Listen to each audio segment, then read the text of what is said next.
Se eu paro de tolerar, eu demito as pessoas que têm que ser demitidas e contrato novas pessoas. Pronto, eu não preciso mudar ninguém de lugar. Só que eu não aceito mais. Esse é o... Quando cai essa ficha, assim, essa percepção de que, cara, sou eu e dá pra resolver, são 2 momentos. O primeiro é, cara, sou eu e dá pra resolver. O segundo momento, quando o cliente percebe que dá pra ir mais longe. Porque quando o cliente percebe que dá pra ir mais longe, chegar onde ele achava que era longe antes, se torna fácil. Se torna muito fácil. Porque uma coisa é você pensar assim, cara, eu tenho que correr 5 km amanhã. Não, mas 5 km é muita coisa. Mas quando você pensa que você tem que correr 20, 5 km parece pouco. Percebe que ele pode ir mais longe do que ele estava imaginando, aquela meta inicial fica fácil.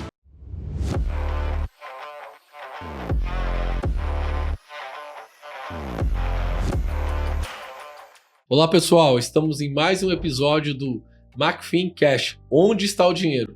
E hoje, né, Breno, recebemos aí um convidado, amigo nosso, treinador, professor, meu amigo pessoal.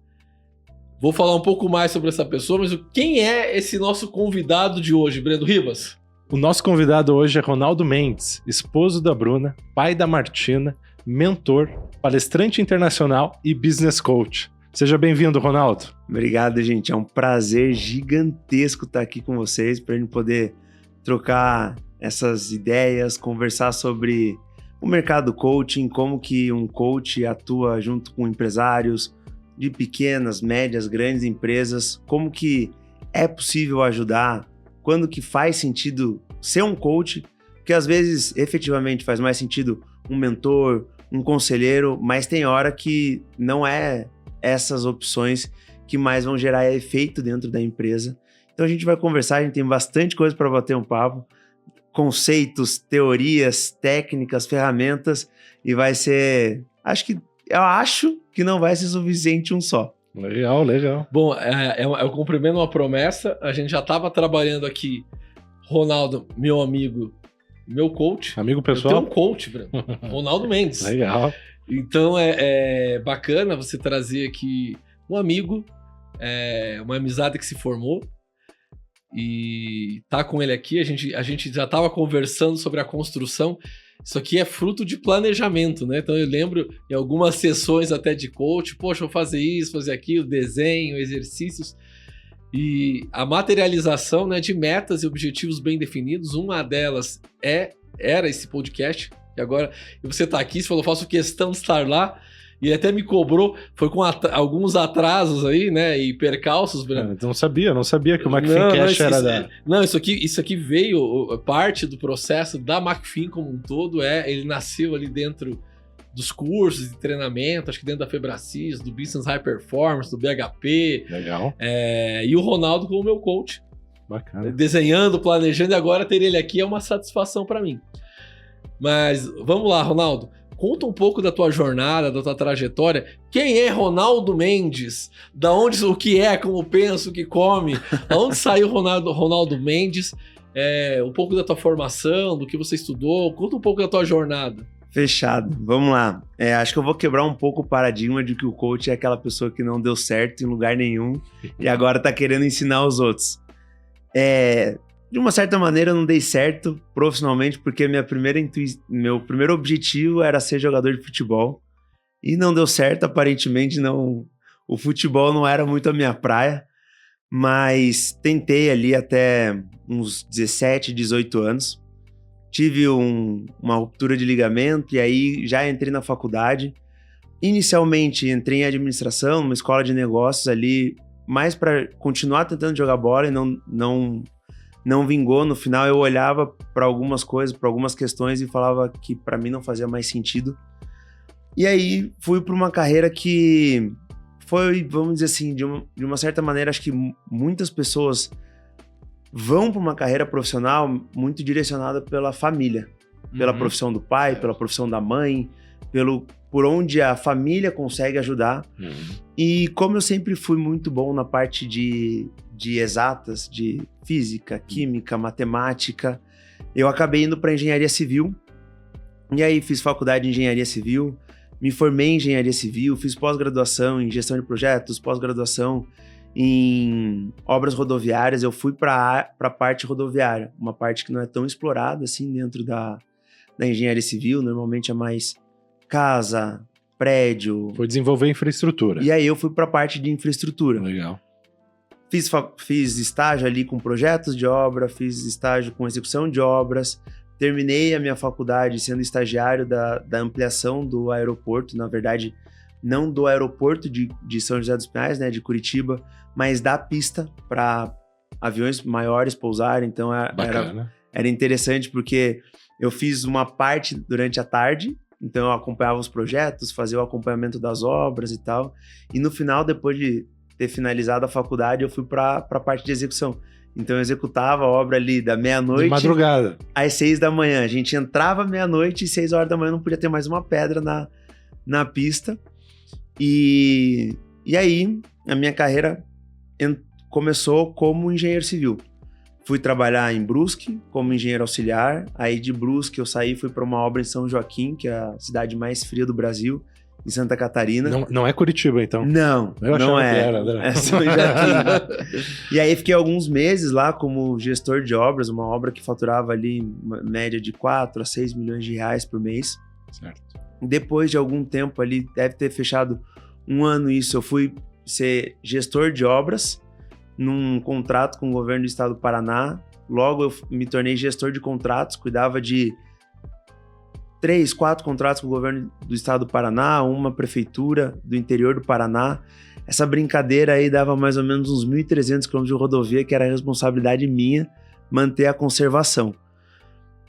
Nessa parte de obras, de execução de obras, foi mais ou menos uns 2 anos e meio, até que eu me tornei gestor de engenharia. Quando eu terminei essa parte de obras, eu cuidava de obras que faturavam ali entre 8 e 12, 15 milhões de reais por mês. E aí eu passei a cuidar da gestão de todas as obras da empresa, que naquela época era 30 milhões por mês.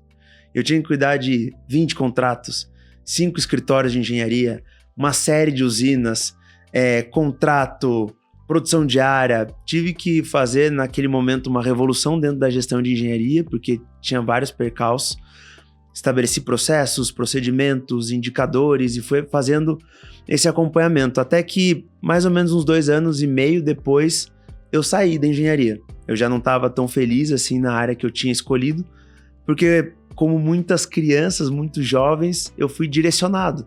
Não era exatamente o que fazia sentido para mim. Mas também a gente não aprende o que faz sentido pra gente, a gente só vai indo, né? Muitas e aí vezes. eu fui. E aí era aquele negócio, eu brincava que eu tive sucesso na vida dos outros. Porque eu fiz o que me disseram pra fazer, eu fiz muito bem e eu fui muito bem sucedido. Só que chegou numa fase da minha vida, eu olhei pro futuro e falei assim, onde é que eu vou estar daqui 30 anos? Porque tudo que eu tinha imaginado eu antecipei 4 vezes. Eu vou ser gestor de engenharia com 10 anos, com 2 anos e meio já era. E como é que vai continuar a minha vida se eu continuar nesse ritmo, nessa velocidade? E aí eu olhei pra vida das pessoas que estavam no lugar que eu estaria dali 15, 20 anos. E eu falei assim, cara, eu não quero isso. Isso aí não faz sentido pra mim. Eu acho que tem coisas que são melhores, que vão alinhar mais comigo. E aí eu entrei num processo terapêutico, onde num determinado momento a minha terapeuta perguntou se eu queria fazer uma transição de carreira. Eu falei, quero. Ela falou, então você precisa de alguém que te direcione. E ela me indicou uma coach. Dentro desse processo, eu descobri o coaching, conheci a Febracis, iniciei o treinamento da Febracis. Confesso que eu achei que eu tinha caído numa pirâmide financeira. No primeiro momento? No primeiro momento, em 40 minutos, eu falei assim, cara, eu desviei de todas e caí na mais cara. Porque tava naquele auge de várias pirâmides financeiras. E aí eu falava comigo mesmo, cara, eu não sou burro. Como é que eu caí nisso? Mas um dia depois eu já tava percebendo mudança na minha vida, na maneira como eu enxergava as coisas. Eu falei assim, cara, é isso que eu quero. Sim. E aí eu tracei um plano, como você estava falando, tracei um plano de como eu me torno coach. O que eu tenho que fazer? E aí eu fui aprendendo a me posicionar, aprendendo a viver, fazer o que o coach faz. executar as ferramentas de coaching, aprendi a vender, aprendi a me comunicar, aprendi a dar palestra, a dar treinamento, e aí eu fui me desenvolvendo, e aí já são 7 anos nessa área, mais especificamente na área de business, que é interessante porque eu não queria trabalhar nessa área, eu não queria trabalhar com negócio porque negócio era uma dor minha. Era uma dor em casa, era uma dor da vida executiva que eu levava ali, a vida profissional que eu levava, que me distanciava de uma vida pessoal positiva, uma vida pessoal feliz. Então, ausência em casa, desafios em casa, como filho, depois como namorado, futuramente seria como marido também.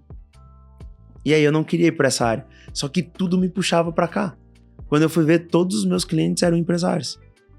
E eu ajudava eles na vida pessoal, mas principalmente nos negócios. Os negócios alavancavam, a gente destravava algumas coisas pessoais e o negócio alavancava. E aí eu entendi, cara, eu tenho que resolver as minhas dores. E aí eu fui resolver minhas dores nos meus clientes, que era baixa produtividade, baixa performance, baixa efetividade dentro da empresa, baixa efetividade na liderança, que gerava o quê? Sobrecarga, centralização, muitas atividades que tinha pessoas contratadas dentro da empresa para fazer, mas a pessoa assumia para ela fazer.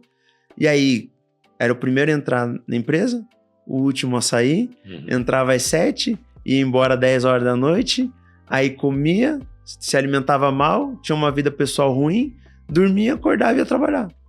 E aí é aquele empresário que viaja para fazer home office. Perfeito. Viaja para tirar férias, mas a família tira férias e ele acha um lugar novo para trabalhar.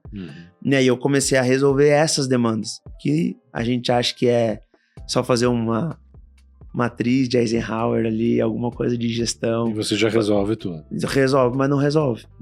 Não é uma questão mais emocional, mais pessoal. E, Ronaldo, basicamente, aqui onde está o dinheiro, né? Marketing Cash, aceleração com finanças, investimentos, mas assim, o que é o trabalho, para a gente entender um pouco nessa jornada, antes de tudo, num coach? O que é o trabalho de um coach, o que o coach é e o que o coach não é? Qual a função dele? É fantástica essa pergunta. E aí é muito interessante, porque primeiro o que um coach não é e o que ele não faz. Um coach não é um mentor, um coach não é um consultor, não é um conselheiro, não é um terapeuta, não é um psicólogo. Coach não é nada disso. Coach é um coach. E o que muitas pessoas veem na internet são palestrantes, pessoas com uma performance dentro de um palco, que por algum motivo dizem que é um coach. Não é. Coaching é alguém fazendo coaching. E como que se faz coaching? Dentro de uma sala fechada, com uma pessoa de um lado da mesa e a outra pessoa do outro lado. É assim que se faz coaching. Perfeito. Um com o outro. E o coach é bom no quê? Em fazer pergunta. Essa é a principal habilidade do coach. Identificar através dessas perguntas aonde estão algumas travas, principalmente emocionais. Porque, vamos lá, 90% das pessoas sabem o que tem que fazer. Só que elas não fazem. Ronaldo, mas eu não sei o que eu tenho que fazer. Ou eu não sei fazer. Ou eu sei o que eu não sei. E por que você não foi atrás ainda? Você sabe o que você não sabe. Por que você não foi estudar isso? Isso não é uma trava cognitiva. Então, muitas vezes, um consultor, ele vai dizer... Eu brinco assim, eu faço uma analogia. O consultor é a mãe ou o pai que encontra um quarto bagunçado. Aí pega a criança, tira do quarto, leva pra sala, arruma o quarto e aí faz assim, agora pode brincar. Deu 4 minutos, o quarto é uma bagunça de novo. Por quê? Porque a cabeça do empresário que gerou a bagunça não é a cabeça que mantém organizado. Ou seja, o consultor vai mudar ali um pouco, talvez, o processo e o coach a mentalidade, é basicamente isso? Enquanto o consultor está dentro da empresa, a empresa roda. Perfeito. Quando ele sai de dentro da empresa e deixa o dono da empresa tocar, ele faz a bagunça de novo. Porque a cabeça dele não é de quem está organizado, de quem gera aquele processo, de quem acompanha o processo, de quem segue o processo. É de quem bagunça. E o mentor vai falar, faz isso, faz aquilo. faz aquilo outro. Porque o mentor, na maioria das vezes, ele passou por uma jornada onde ele sabe o caminho das pedras. E ele chega pra você e fala assim, o teu próximo passo é esse. Aí ele te dá 2 semanas pra fazer aquele passo. Quando você volta, você não fez. Mas por que você não fez? É igual dieta. A pessoa vai no nutricionista, vai no médico, sobe na balança, mostra tudo, mostra água, mostra isso, mostra aquilo, daí fala assim, como é que você quer? Não, eu quero o corpo do Arnold Schwarzenegger quando ele tinha 25 anos. Beleza? Então a gente tem que seguir esse caminho. Aí a pessoa vai no mercado, ela passa na frente da bolacha e a bolacha ganha dela. Mas ela sabe que não pode comprar bolacha, ela sabe que no buffet não é para comer lasanha, ela come. Então essa não é uma trava cognitiva. Tem alguma coisa que faz a pessoa agir errado mesmo sabendo que é certo. Você está falando que o coach ele não chega a direcionar a pessoa, ele faz provocações com o intuito da pessoa tentar distinguir qual seria o melhor caminho para ela mesma. Exato. O processo de coaching, basicamente, ele entende aonde a pessoa tá, ou a empresa tá, aonde ela quer chegar, onde a empresa quer chegar. Ele define, ajuda a identificar bem o estado atual e o que a gente chama de estado desejado. E traça um plano de ação. Só que nesse caminho, tem coisa que a pessoa não faz. Tem coisa que trava. Tem coisa que ela não consegue executar da melhor maneira. E aí a gente tem que descobrir o porquê que ela não faz.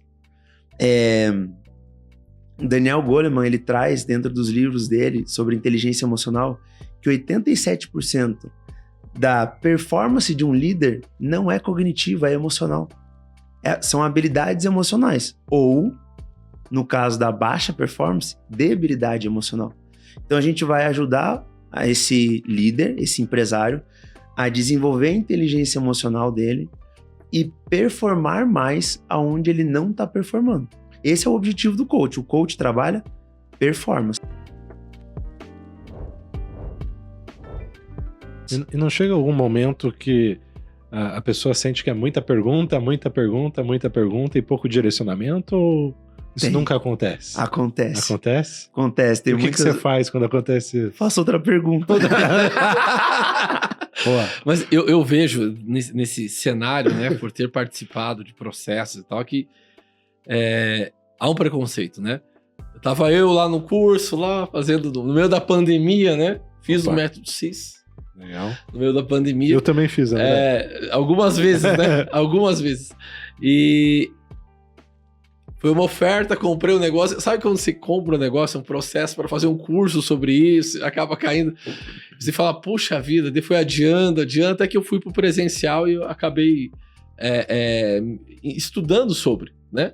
E é algo muito diferente do que você espera, até em termos da interpretação que as pessoas têm, que alguém que vai te tornar multimilionário, ou que vai te levar, o jogador vai para a seleção brasileira, ou é para atletas, ou é para alguém, como se fosse algo que, e me parece aqui no Brasil não é muito difundido, mas nos Estados Unidos é muito difundido, né? Os Estados Unidos ser um coach, a questão, o próprio sucesso, né, do Tony Robbins e outros. Sim.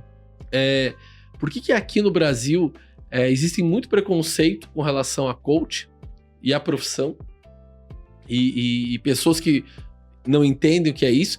E por que o americano é tão maduro com relação a isso? O que você entende, assim, Ronaldo, nas tuas andanças? Por que num país desenvolvido, a maior economia do mundo, isso é tão desenvolvido, isso é tão normal, e para buscar performance, para buscar melhorar em áreas de negócios, esporte, família, mas principalmente em negócios até. E por que aqui no Brasil é algo assim que parece que as pessoas têm um receio até de falar que o cara só procura um coach quando ele quer fazer uma mudança de carreira, Sim. né? Ele quer... É a pessoa que... quando a empresa tá mal das pernas. Ou acho que nem empresa, Brando. Eu fico olhando quando a pessoa quer sair de uma carreira que ela cansou e quer para uma outra carreira totalmente, ou quando ela está problemática. Perfeito. E ela está com medo de ser demitida e o RH mandou ela fazer. Pode ser também. Ou ela ganhou isso como um bônus de demissão. Já vi Para isso não também. entrar com uma ação trabalhista. O Ronaldo entende disso. Ele tem alguém dentro de casa que entende tudo de ação trabalhista, né? Casado com uma advogada trabalhista. a empresa proporciona isso para ele não gerar uma ação trabalhista e quando a pessoa desiste de uma carreira, né? Ou quando a pessoa está dando problema, é uma pessoa muito chave que a empresa não pode lançar a mão dela. E fora, quando a pessoa parece que quer ter ganhos irreais. Porque na economia tão madura isso é normal e porque aqui tem esses clichês ou situações que colocam o coach no momento como algo de não tão valor, assim. Como você interpreta isso? Vamos lá, aqui a gente tem 2 pontos bem importantes, né, do que você está trazendo. Vamos pensar no coaching como profissão. No Brasil não é profissão, não é considerado profissão. Não existe não tem uma um regulação em cima, não tem um Conselho Federal de Coach. Não existe uma legalização. Associação. Não existe. Perfeito. Coach não é uma profissão legalizada. E aí quando a gente vai lá, por exemplo, para aquela ferramenta as 5 forças de Porter, a gente tem uma que é barreira de entrada. Quanto menor a barreira, mais fácil novos entrantes entrarem naquele mercado e gerarem problemas, vamos dizer assim, dificultar venda ou diminuir as margens e assim por diante. Então, do mesmo jeito que o marketing digital, para você ser um estrategista digital, Perfeito. você não tem barreira nenhuma, você não precisa fazer nem curso. Só acesso à internet. É só você abrir um Instagram e dizer, eu sou do marketing digital.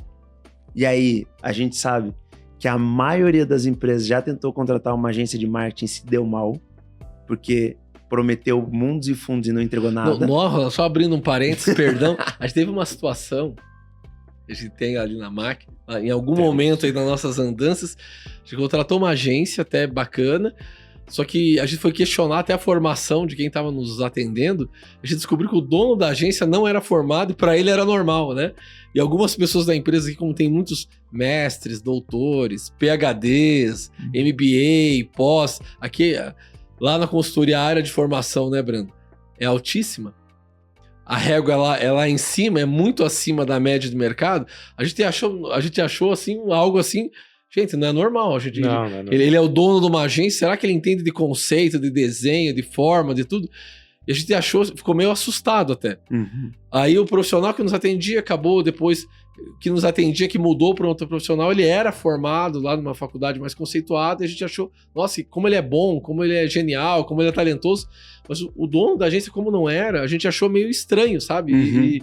E parece que ele achava que coisas que não eram normais por não ter a formação, por ser talentoso, mas não ter uma base de conceitos. Só abrindo isso, aí eu te voltando, desculpe a interrupção, mas sobre a questão de não ser regulamentado, não exigir uma formação. E aí, qualquer um pode dizer que é coach. Certo. Então, esse é um ponto. Na verdade, são 3 pontos. Esse é o primeiro ponto, não tem barreira de entrada. Então, qualquer um pode dizer que é coach e não precisa nem seguir uma metodologia de coach. Segundo ponto, no Brasil existe um fenômeno que ele é interessante, que é a titularização de algumas coisas. Você dá o título de algumas coisas. Alguns desses títulos, nossa, validam como doutor. Certo. Doutor. Vai chamar todo mundo de doutor. Qualquer médico é doutor, mas tinha que ter doutorado, né? Mas não é. Estrito senso. A minha esposa diz que só advogado é doutor porque Dom Pedro nomeou-los doutor. Então, Doutores, né? aí Ou médicos, ou... Aí o cara é dentista, fez um doutorado em dentista, chama ele de doutor, automaticamente a pessoa pensa, é médico. Aí virou o título. Título doutor é médico. Perfeito. Beleza, legal. Botaram um título de coach. Quem era o coach? Era o charlatão. Era o charlatão. Porque eles olhavam um palestrante que não é um coach, às vezes até é um coach, mas naquele momento não está exercendo a atividade de coach. E aí vê uma performance de um palestrante, com técnica de palestrante, fazendo coisa de palestrante, e aí falam, isso aí é coisa de coach. Tem nada a ver, Isso é coisa de muito palestrante. claro, né, Ronaldo, na questão da eleição para a Prefeitura de São Paulo, quando um dos candidatos era identificado como coach, Exato. aí ele falava de maneira insistente, eu não sou coach, daí parte da imprensa, tá bom, então o ex-coach. Mas assim, mas tinha que usar a palavra coach para se determinar, para determinar um dos candidatos à prefeitura. Por quê? Porque isso ficou num senso comum como descredibilização. Sim. E aí, o título virou de descredibilização. Então, qualquer um que aparece hoje na internet fazendo uma loucura, uma peripécia em qualquer coisa, fala, é coach. Não tem nada a ver. Tem nada a ver. Você acha que isso acontece, então, porque não existe uma barreira de entrada? Eu acredito... Qualquer pessoa, né, que nunca geriu uma empresa, nunca esteve numa posição de alto nível, consegue ir lá e se tornar coach. Exato, né? Dizer que é coach. E aí, o que acontece é que a pessoa não tem uma metodologia, ela não sabe o que ela está fazendo, ela não sabe o que o coach faz. Porque, gente, o coaching é uma junção de várias teorias, de vários conceitos, difundidos no mundo, como teoria dos jogos, psicologia positiva.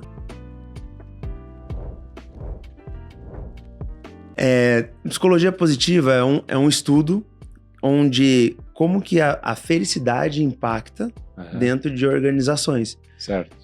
Não só das organizações, mas do efeito dessa parte da felicidade.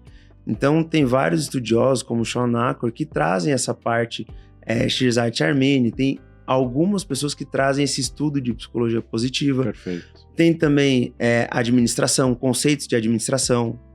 Hoje eu estava ministrando um treinamento e uma das ferramentas que a gente estava trazendo era análise SWOT. É uma ferramenta totalmente difundida dentro do mercado de negócios. Sim. E se usa no coaching business. Só que hoje você estava como treinador, não como coach. Hoje eu estava como treinador e não como coach. Certo. E aí, junta muitas teorias, como eu disse, de administração, de neurociência, utiliza conceitos da neurociência como neuroplasticidade, de você mudar alguns comportamentos, algumas percepções do mundo através dos estímulos certos. Então, o coach não inventa nada. Ele usa o que já tem de bom e construiu uma metodologia. E aí, quando a gente vai para os Estados Unidos, que é um lugar mais maduro, ou para a Inglaterra, a gente vê instituições de peso que ensinam isso. Perfeito. Por exemplo, nos Estados Unidos, a gente tem Harvard, MIT, a gente tem Faculdade de Columbia. Com cursos, graduações... Com curso de coaching.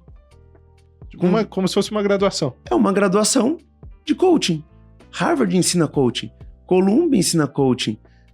Na Inglaterra, Oxford ensina coaching.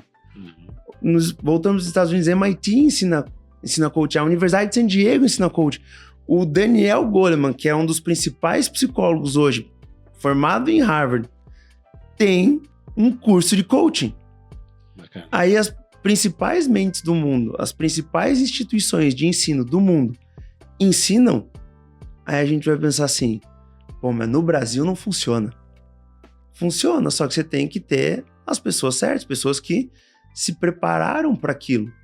E aí a gente tem Bill Campbell, que ele tem um livro chamado Coach de $1 trilhão, porque as empresas que ele atendia valiam mais de $1 trilhão. A soma das empresas. Bacana. Um dos clientes dele, se chama Eric Schmidt. E quem é esse cara na fila do pão? Esse cara na fila do pão era o CEO da Google. E aí um amigo dele falou que ele precisava de um coach. Ele falou assim, eu não preciso de um coach, eu sou CEO do Google. E aí o amigo dele falou assim, você precisa de um coach. E aí eles ficaram nessa discussão e ele falou assim, tá bom, eu vou contratar um coach. E contratou o Bill Campbell. Aí ele saiu da Google e virou CEO da Alphabetics, que é dona da Google. Então, foi uma evolução, um grande crescimento profissional através de perguntas. Perfeito. Que direcionam. E eu vejo muito a questão, o coach vindo da questão da palavra do treinador, do futebol americano, das grandes ligas, né? A origem, né? A origem, futebol americano, basquete, os grandes esportes americanos, né? Beisebol. E a gente viu aqui uma ascensão, né? Não só pelos títulos mundiais, títulos olímpicos do Bernardinho, o quanto ele fazia diferença. A gente viu aqui também uma ascensão no Brasil, maturidade, né? A gente teve do grande treinador lendário, né? Tele Santana, o São Paulo bicampeão mundial, aquele São Paulo que ganhava tudo. Eu acho que uma recente aí, acho que até um livro que eu te dei de presente já do Abel Ferreira, né? O português. Opa! Tudo que ele fez no Palmeiras. Legal. E agora, eu acho que é o Felipe Luiz, pelo Flamengo, é impressionante. Mas a gente vê muito isso, a questão do treinador do Guga, do tenista e de tudo que representa no esporte, né? E parece que o brasileiro, ele valoriza muito, muito as conquistas de um coach, de um treinador de esporte. Mas parece que na área de negócios, ou na vida, parece que há esse preconceito, né? Há esse preconceito e, poxa, o Bernardinho transformou-se num palestrante aí, de sucesso, né? De muito sucesso, com conceitos de treinador, de coach do voleibol. Sim. Do voleibol. Então, e a gente vê isso, parece que assim, é mais aceito um campeão do esporte dar palestras motivacionais para empresas do que um coach em si falar com empresários e executivos. Então parece que há esse ranço assim, poxa, é um líder problemático, coach. Vamos dar como se encara isso de o coach ser oferecido por empresa com um benefício de demissão? Poxa, daí para reduzir impacto e é legal se você responder isso porque você é casado com um advogado trabalhista. Então acho que como você sente a tua profissão virar na cabeça de vários gestores assim, um benefício para não gerar uma ação trabalhista.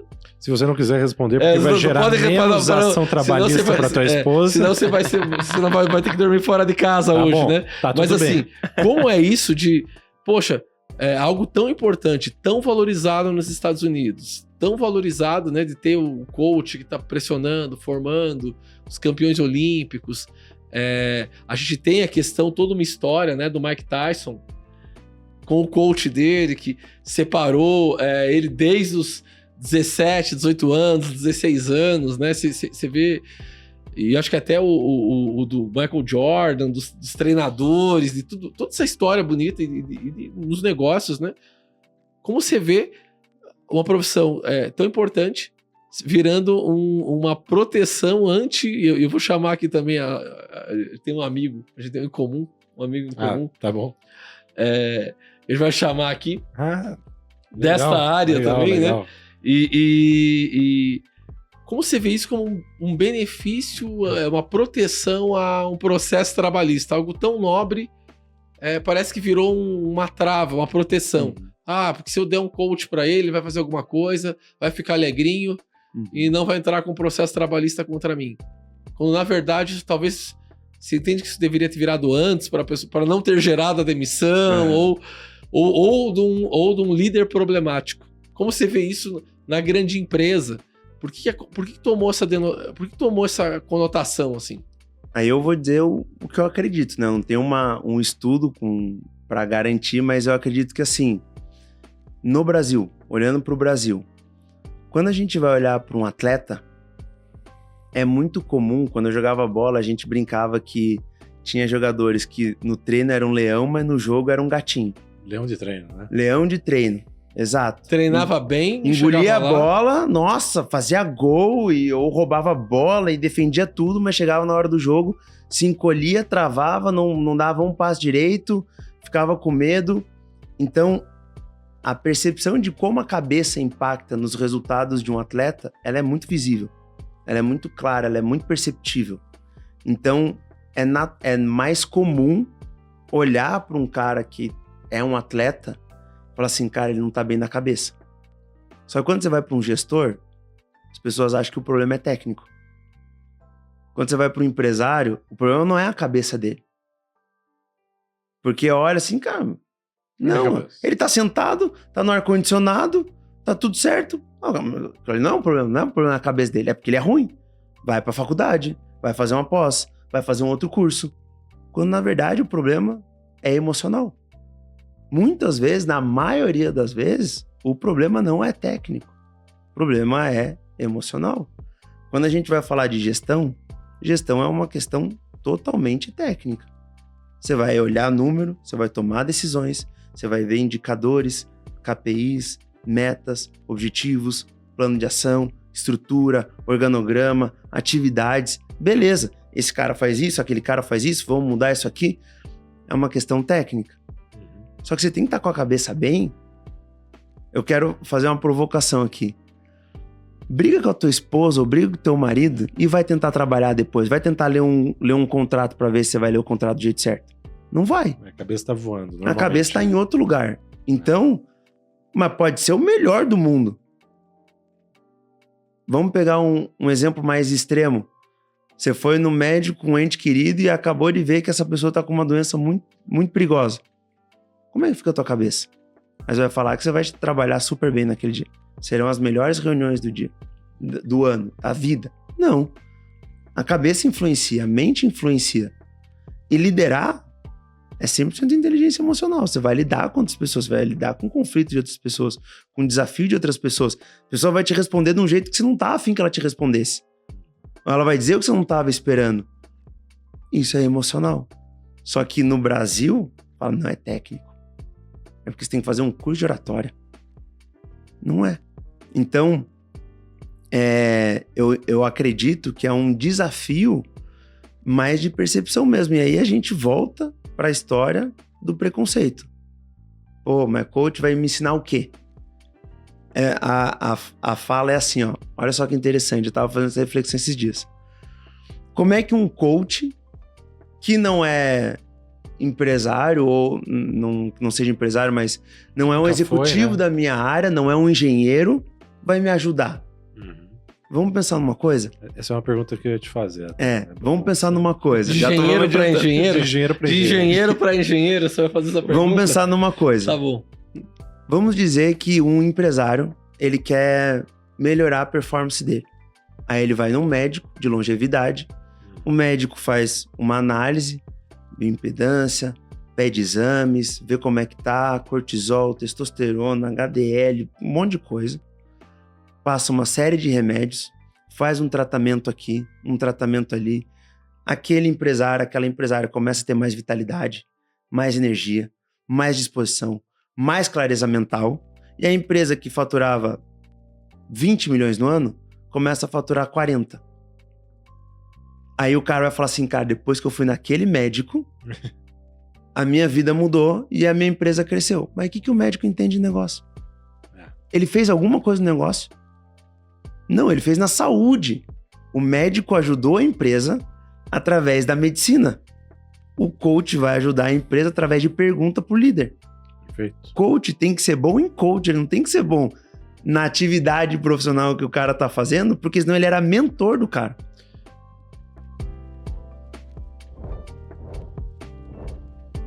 Entendeu? Eu vejo, Ronaldo, hoje um conflito na liderança, né, no empresário, mas muito trazendo aqui no mundo, né, que a gente vive, Breno, de empresas grandes, o conflito com a gente tem conversado muito com executivos, com líderes, né? Hoje você tem que lidar com... Você tem um líder baby boomer, de uma geração. Uhum. Você tem a geração X, você tem a geração Y e você tem a geração Z. Do conselho, dos acionistas, ao novo entrante, ao menor aprendiz, estagiário e analista júnior, você está lidando com 4 gerações no mesmo CNPJ, na mesma organização. Então, para a grande empresa, para a empresa menor, e é uma realidade porque às vezes é um sócio, a empresa menor aqui, nosso público é um sócio, às vezes é o fundador, que está tomando decisões importantes, está presente no negócio. Na grande empresa é o conselho, são acionistas que detêm parte do negócio ou da decisão, é o conselho de administração. Então, na pequena empresa, ou aquele patrocínio que houve, o dinheiro da família está ali, você está começando uma startup, então você, de certa forma, você tem uma dor, um conflito multigeracional, e aí é a capacidade que eu entendo de fazer perguntas. Porque assim, você não pré-conceber como aquela geração vai pensar, né? Você precisa conversar, conseguir dialogar com uma geração década de 60, década de 80, anos 2000, ano 2010. Você precisa... E tá vindo uma nova geração. Uhum. Então, você precisa ter você precisa ter uma ponte, né? Eu entendo. E a gente tem muito isso lá na empresa, de entender, às vezes, 3 ou 4 gerações. Acho que a gente está com 3 gerações ao mesmo tempo, desenvolvendo várias atividades. E eu tenho notado isso, só que é muito normal em clientes da empresa, eu tenho notado de amigos, são 4 gerações. 4 gerações, quando não até 5, a geração silenciosa que está lá o grande fundador que ainda é o dono da caneta. Então, como você vê esse processo, essa técnica de conduzir por perguntas, importante quando você tem 4 gerações dentro do mesmo CNPJ entrando em conflito, e não é bem conflito, cada um tendo a sua visão de mundo. Como o processo de coach, de perguntas, consegue harmonizar as visões, as ideias e os comportamentos de tantas gerações ao mesmo tempo. Uhum. Nisso que você tá falando é muito interessante, porque tem um grande executivo, o Jack Welch, foi executivo da General Electric, foi considerado o CEO do século. Ele tinha uma frase que ele dizia assim: no futuro todos os líderes serão coaches, e os que não forem estarão fora do mercado. Porque liderar é saber fazer pergunta. Um bom líder, ele é capaz de extrair do seu liderado boas respostas e boas decisões através de boas perguntas. Então, na maioria dos meus alunos que se formam em coach, eles não atuam como coach. Eles utilizam as estratégias de coaching, utilizam as ferramentas que é basicamente aquela maiêutica socrática de fazer perguntas, habilidade de fazer questionamentos. Perfeito. Usa dentro da liderança. Lógico, tem que haver um treinamento antes, as pessoas têm que saber o que elas têm que fazer ali dentro. Mas fazer perguntas tem uma habilidade, faz uma coisa que é muito interessante, que eu jogo a pressão para outra pessoa, para quem está respondendo.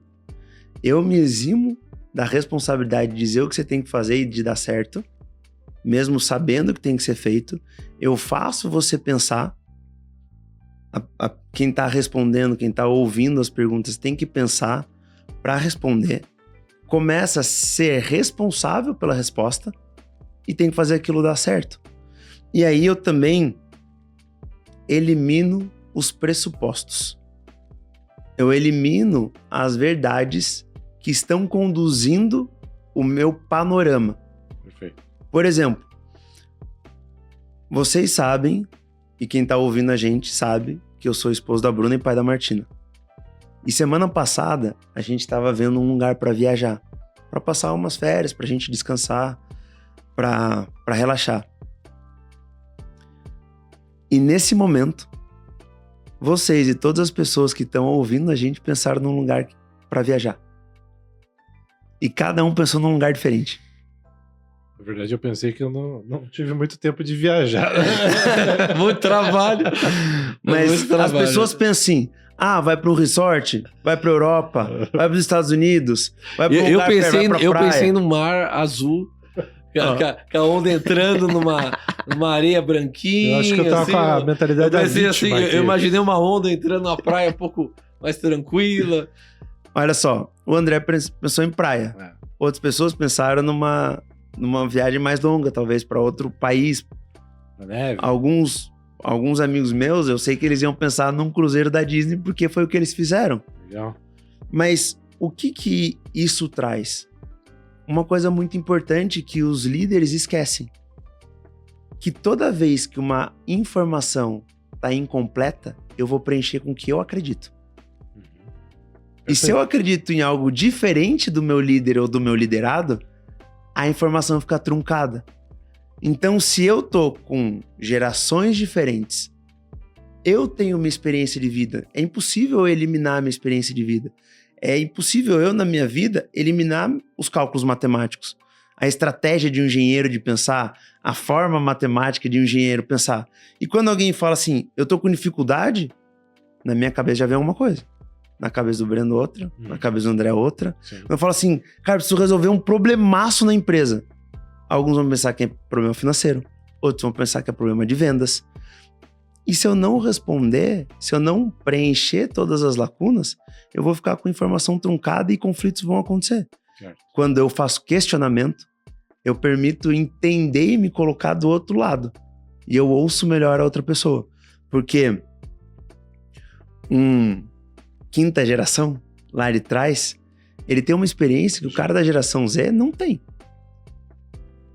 Ele olha para problemas de um jeito muito mais leve. Ele passou por guerras, passou por necessidade, passou por coisas que... É aquele negócio, o cara que tá abrindo uma empresa agora, ele tá vendo boleto de 1.000, 2.000, 10.000 reais. O cara que tá com uma empresa de 10 milhões, ele vê boleto de 100 mil, 1 milhão, 1,5 milhão. É uma pressão totalmente diferente. O executivo da empresa de 5 bilhões, ele vê 30 milhões, 40 60 milhões, 50 milhões. Exato. Linha de investimento de 200 milhões. Imagina, ele cancela contratos que a multa é mais do que o faturamento da história de uma empresa inteira. Perfeito. E quando que o trabalho ali do coach começa a se confundir com o do consultor? Existe um limite? E, completando, né, existem coaches que, acredito eu, que devem existir coaches que querem resolver todos os problemas. Isso pode ser prejudicial para a empresa? Um coach que sai tomando ações aí a torto direito? Tem. Porque não é a função do coach, né? Não é para ele fazer isso. O trabalho do consultor e do coach são trabalhos que se complementam. São complementares. Porque o consultor, ele vai entrar na empresa, ele vai organizar e estruturar. Mas a criança que gerou o problema tá com a cabeça da criança que gerou o problema ainda. E o coach vai ajudar a cabeça desse empresário, desse executivo, a ser uma cabeça diferente, a olhar para o problema de um jeito diferente e não criar o mesmo problema de novo.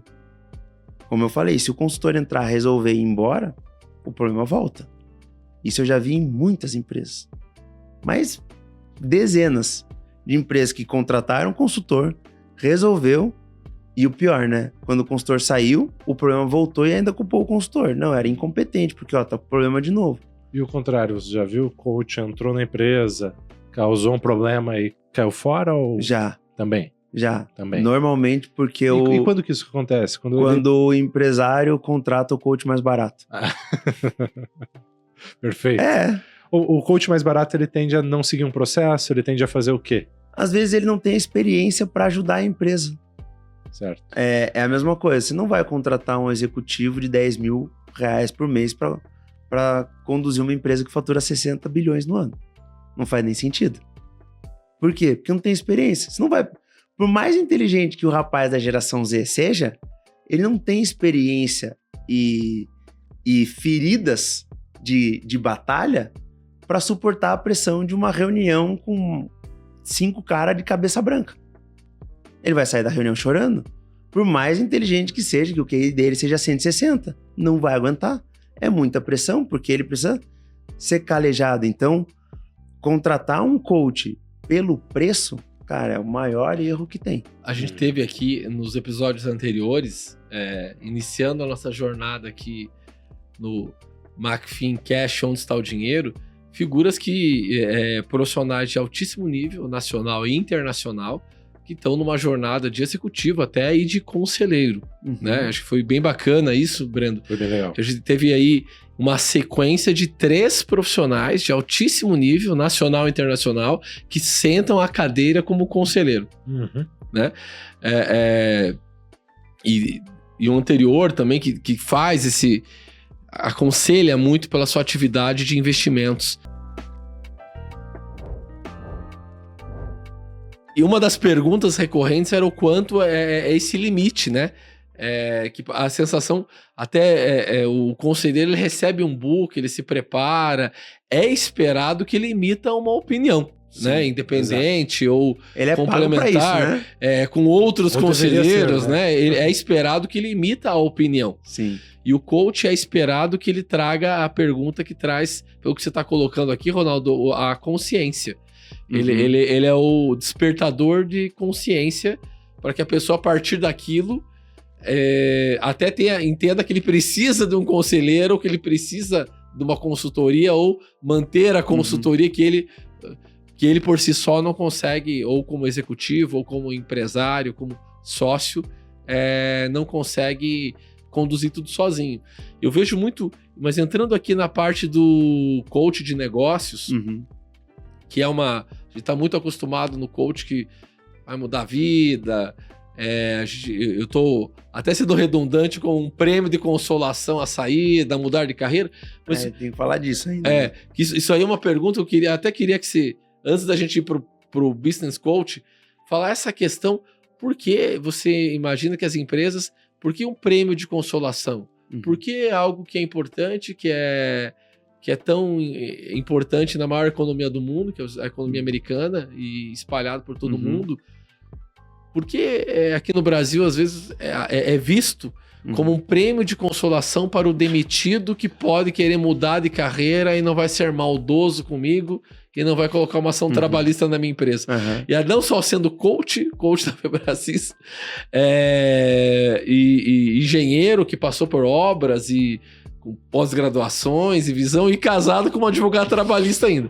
Então, acho que o que muda, o que te dá profundidade até para responder essa pergunta. Eu vou falar assim, cancela esses caras, tenha problema para minha esposa ficar rica. Perfeito. Exato. Não, mas se a gente for... Eu gosto bastante de fazer analogia para que fique mais claro. Eu acho que fica mais fácil a gente perceber. Vamos pensar, existem 2 tipos de médicos, basicamente. O médico que cuida da saúde e o médico que cuida da doença. Certo. Tem um médico que vai tratar uma doença e tem um médico que vai tratar a tua saúde, para que você tenha cada vez mais saúde. Perfeito. E hoje isso está ficando cada vez mais frequente, médicos falando de performance, de longevidade. E antigamente era só médico de problema, de doença, de coisa ruim. É igual pegar um personal e pegar um fisioterapeuta. Um vai tratar a tua saúde ou outra doença, né? Basicamente. Existe o fisioterapeuta que trata a prevenção também, pra você não se quebrar tanto, né? Que te ensina a correr certo também, né? Mas pegando isso, eu acho, na verdade, que é uma boa estratégia. Porque a gente vai ter o coach que vai ajudar a performar. Mas a gente também tem o coach de transição de carreira. A gente... É legal a gente criar um parênteses aqui. O que é transição de carreira? Todos vamos viver uma transição de carreira. Por exemplo, eu era um executivo de obra. Eu executava obras. Aí eu saí da execução de obras e fui para a gestão de engenharia. Isso é uma transição de carreira. Eu mudei a minha carreira naquele momento. Eu parei de tocar peão e comecei a conduzir engenheiro. É uma mudança total. A linguagem é diferente, a velocidade é diferente, a maneira de falar é diferente, de interagir é diferente. Então essa é uma transição. Quando, como você falou assim, um grande executivo de uma empresa, ele vai virar um dono de uma PME, é uma nova transição de carreira.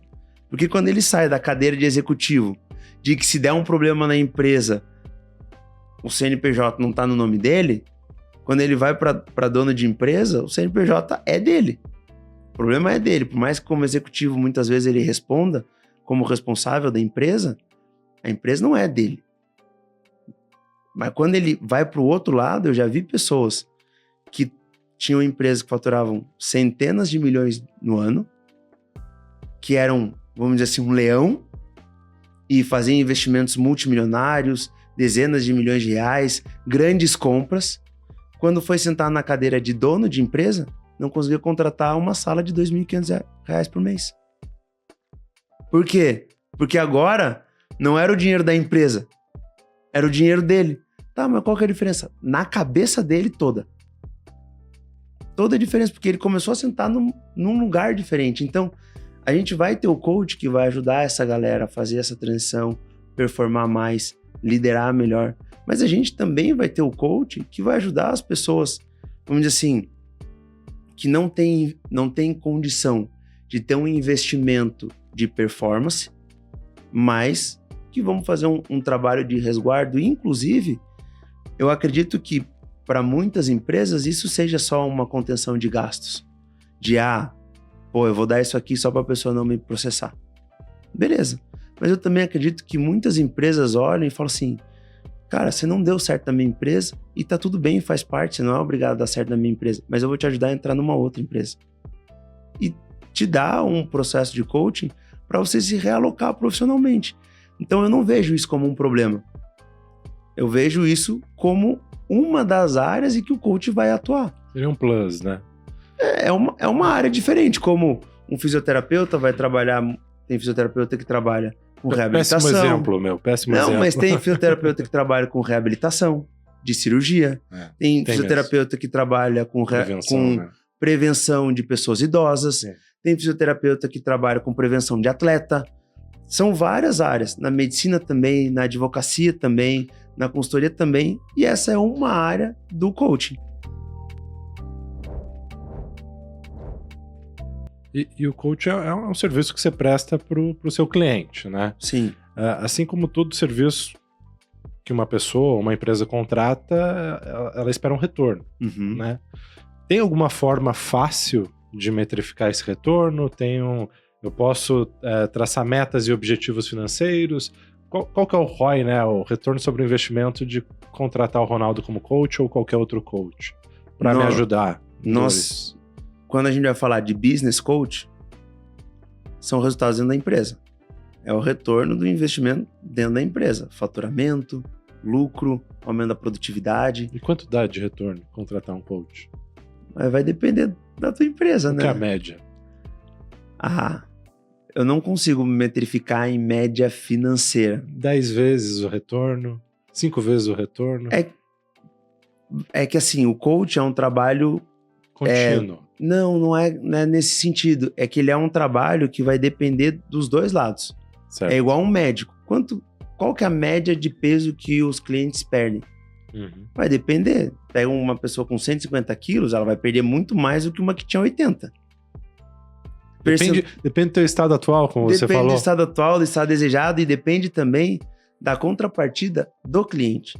Porque o processo de coach é um trabalho que ele acontece dentro da sessão, de uma sessão de 2 horas, mas tem um trabalho até a próxima sessão. É uma sessão de 2 horas com uma recorrência mensal, uma recorrência semanal. Aí de 15, 20 dias, dependendo da disponibilidade de tempo mensal também. Você contrata por ano. Você contrata por um ciclo fechado. O processo de coach ele tem data para começar e data para terminar. Não é ad eterno.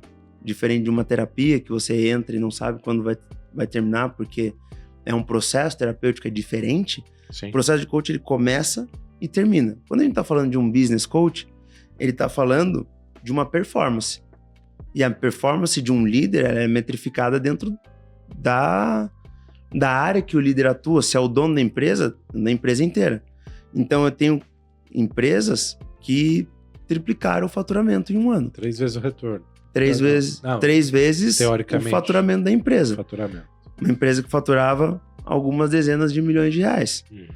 Eu tenho clientes que a empresa multiplicou por 5 o faturamento em 3 meses.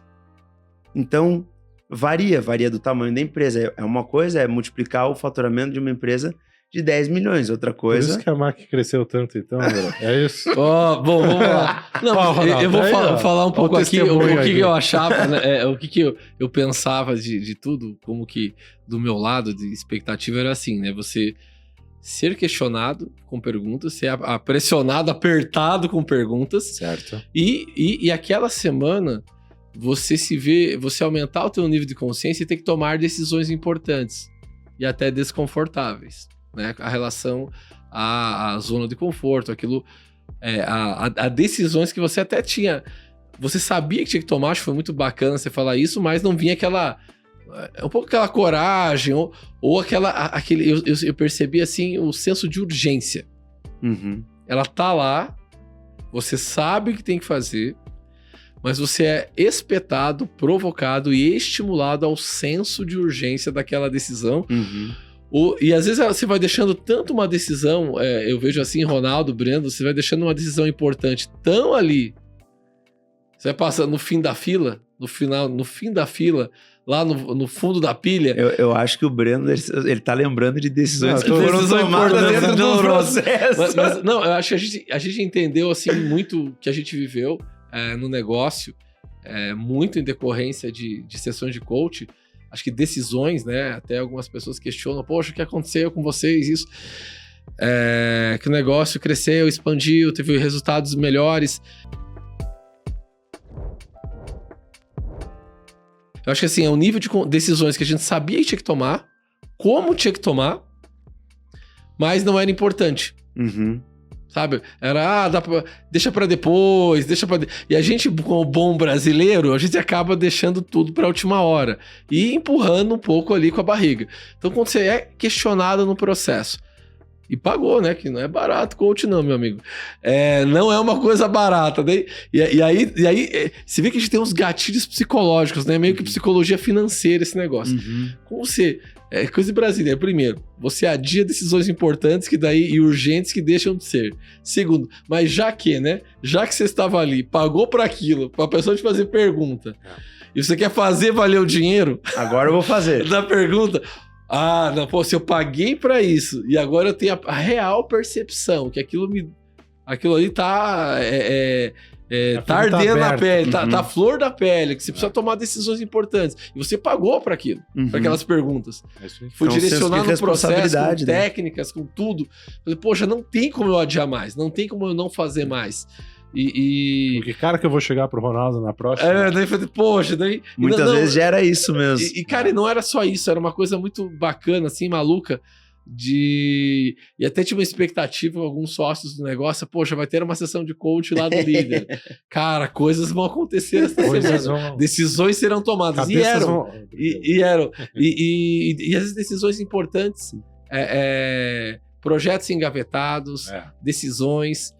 E eu fico muito olhando como, às vezes, as pessoas têm decisão, a gente vive muito isso, né? No processo de consultoria, né? De investimento em tecnologia, finanças, projetos importantes. Como assim aquilo que é algo muito que eu aprendi ali na Receita Previsível.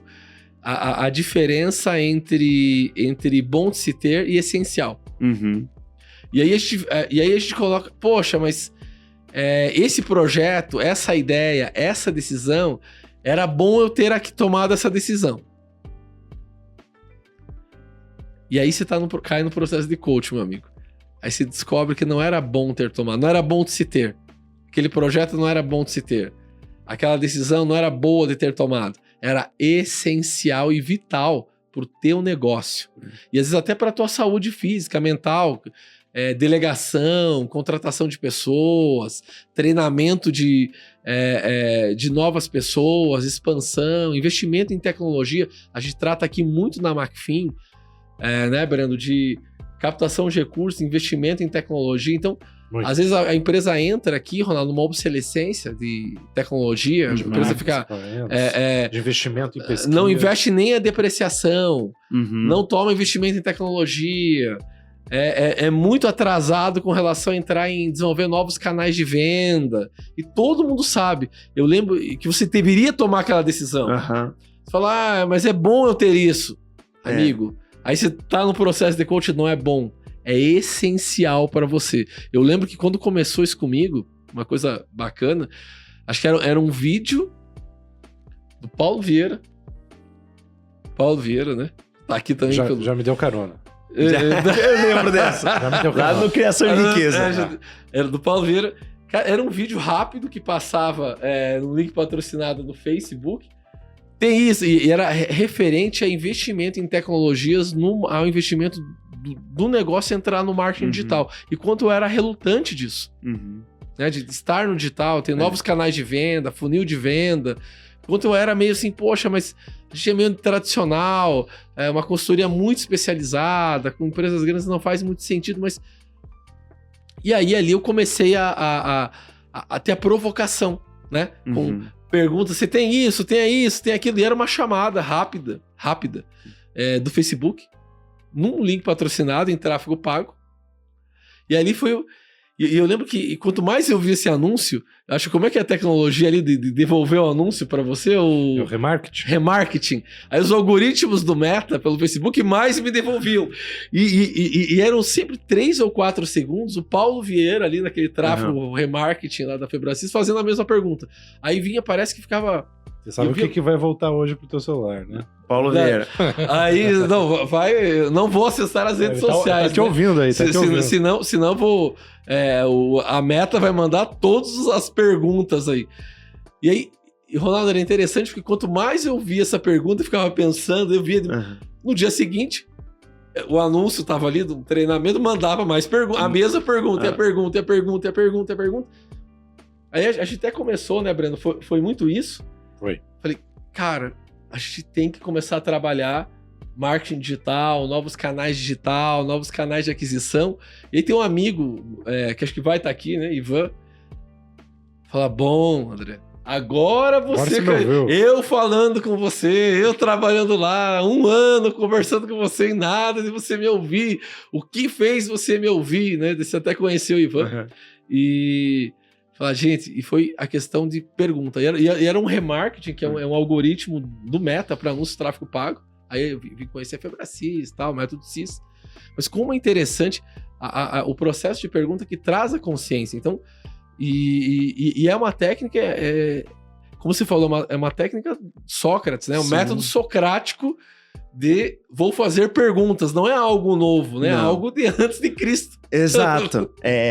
O processo de coaching, ele se baseia na pergunta, porque pergunta gera consciência, traz clareza, questiona paradigmas, questiona números, questiona limites, porque eu sempre falo que a empresa vai até onde a cabeça do dono permite. E aí a gente falando aqui da MAC, eu lembro que quando eu entrei, eu e o André, a gente começou o processo de coaching, o André tinha um número na cabeça dele. Ele falou assim, a MAC chega até aqui. Eu ouvia isso também. Esse é o limite da MAC. Você deve ter ouvido muitas vezes, né? A gente já triplicou o limite da MAC. E ele falava assim, não, daqui não passa. Aí passava. Ele, não, mas daqui não vai passar. E passava. Ele, não, mas aqui é impossível. Ai, que loucura, passou de novo. Acho que uma vez por semana eu conto essa história pra ele, pra ele lembrar a pessoa que ele era antes. Por quê? Porque ele falava assim, cara, isso aqui não dá. Aí eu perguntava assim, quem disse?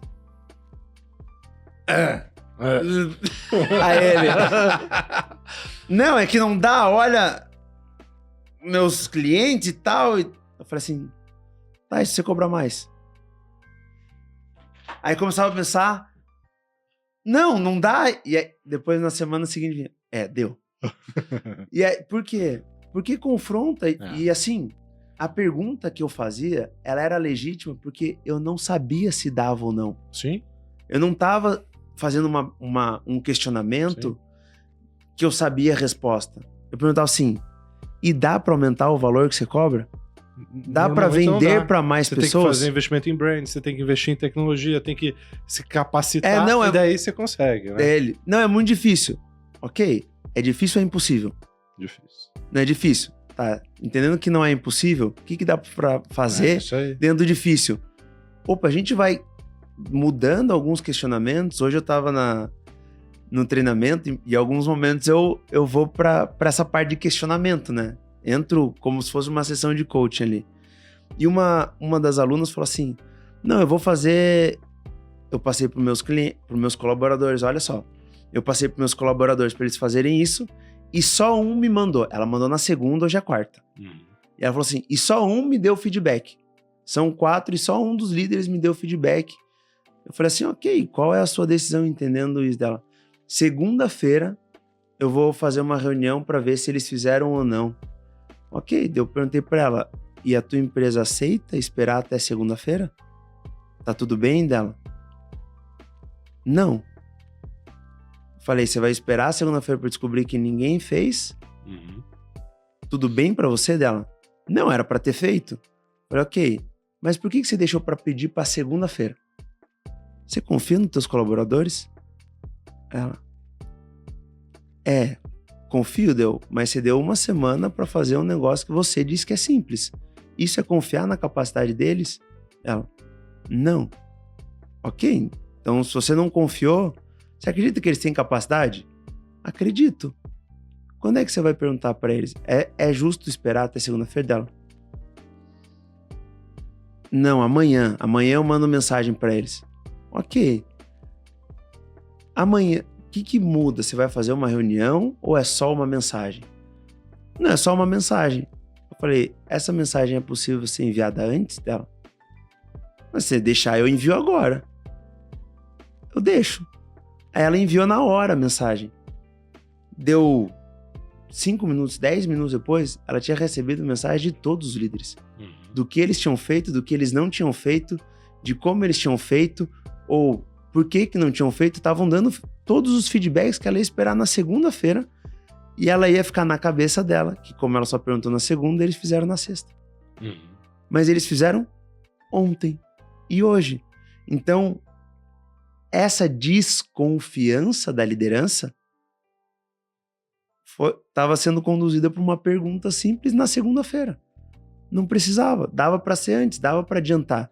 E muitas coisas, como o André falou, é uma questão de senso de urgência e de percepção de que, cara, na verdade eu tava procrastinando, eu tava deixando para depois. Uma limitação que às vezes é só na tua cabeça, né? Exato, e é uma coisa simples? É. Mas a pessoa não tava fazendo. E não era sobre vai lá e faz. Era sobre por que tá travando não fazer. E isso é muito, a gente tava em reunião de sócios ontem, né? A gente conversando planejamento, crescimento, metas, quinquênio, novos negócios, novas abordagens. E realmente você se vê nisso, né? Você vê como quando você tem uma meta. Inclusive, esse podcast, se eu não me engano, era para 2030. Era? Não, acho que até era. tinha o desenho, tinha desenhos, até atrasei ele. Na verdade, acho que era 24. Né? Acho que era 24 ali. Aí eu. Mas o que eu percebi é que quando você é confrontado com perguntas que te trazem a um nível de consciência de agir, né? Eu fico olhando muito a questão de investimento em tecnologia, ações de branding, de marca, de tudo isso. A informação tá ali, né? A gente teve uma mentoria, eu acho que outra chamada, né? Aproveitando das vendas do que o Mark Zuckerberg ali entregou, né? Perfeito. Das perguntas. Além do Ronaldo, do Paulo Vieira. Os anúncios, já tô construindo. É que eu fui guiado ali pelos anúncios. Isso. A importância dos anúncios. O Caíto Maia, ele tinha uma imersão muito de branding, que ele é muito bom, da Chili Beans. Muito bom. Aí ele falou, poxa, você não tem branding, esquece. Você não tem marca, esquece. Você não tem isso. Aí até provocações... que era uma imersão muito boa, e eu acho que o mais legal, eu não fiz a imersão, queria fazer, mas acho que ele nem faz mais essa imersão de marca e de branding, mas a chamada dele nas redes sociais também era muito legal, sobre a importância de você construir uma marca que carrega um valor e que representa aquele valor. Então, às vezes a gente era muito melhor, né? O melhor serviço, o mais bem qualificado, mas a nossa marca e a gente não era desejada. Não era desejada e não transpassava isso, e a gente não aprendia a desenvolver canal, marca, ativo digital, posicionamento. E era uma dificuldade, como a gente... É um início aqui que a gente está tendo de jornada, né, no YouTube, na internet, com uma marca correlacionada à nossa, né? Para atender de não só grandes empresas, mas do zero ao topo. Zero ao topo. Que é também um podcast que eu gosto muito. Olá. Gosto muito. Várias recomendações hoje. Várias recomendações aqui. A única que não é alcançável é a do Caíto Maia, que ele não está fazendo mais aquela imersão de branding. Tem certeza? Que ele deveria voltar a fazer. Não faz mais, velho. Eu queria virar aluno dele. Mas então ele não está fazendo mais. Então, é um desejo, Caíto, por favor, volte a fazer a tua imersão de marca própria. De marca, né? De branding, que você é muito bom. Mas sempre acompanhando, e teve um episódio do Caíto Maia com o Paulo Vieira, né? Foi fantástico, né? Foi. No PVCast, né? Eu falei, poxa, os dois caras que eu mais gosto. Tá ali. Parecia que eles eram amigos. Né? Parecia que eles eram amigos, eles nem se conheciam, assim, eles eu acompanhei. Não, se conheceram naquele. Eles falaram ali que eles conheceram naquele podcast, assim, foi o podcast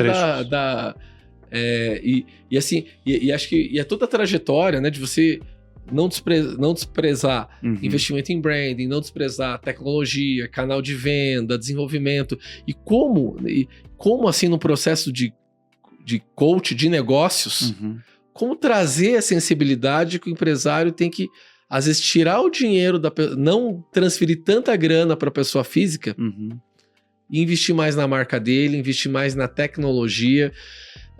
E até essa é uma pergunta, e quais são as áreas do coach de negócios?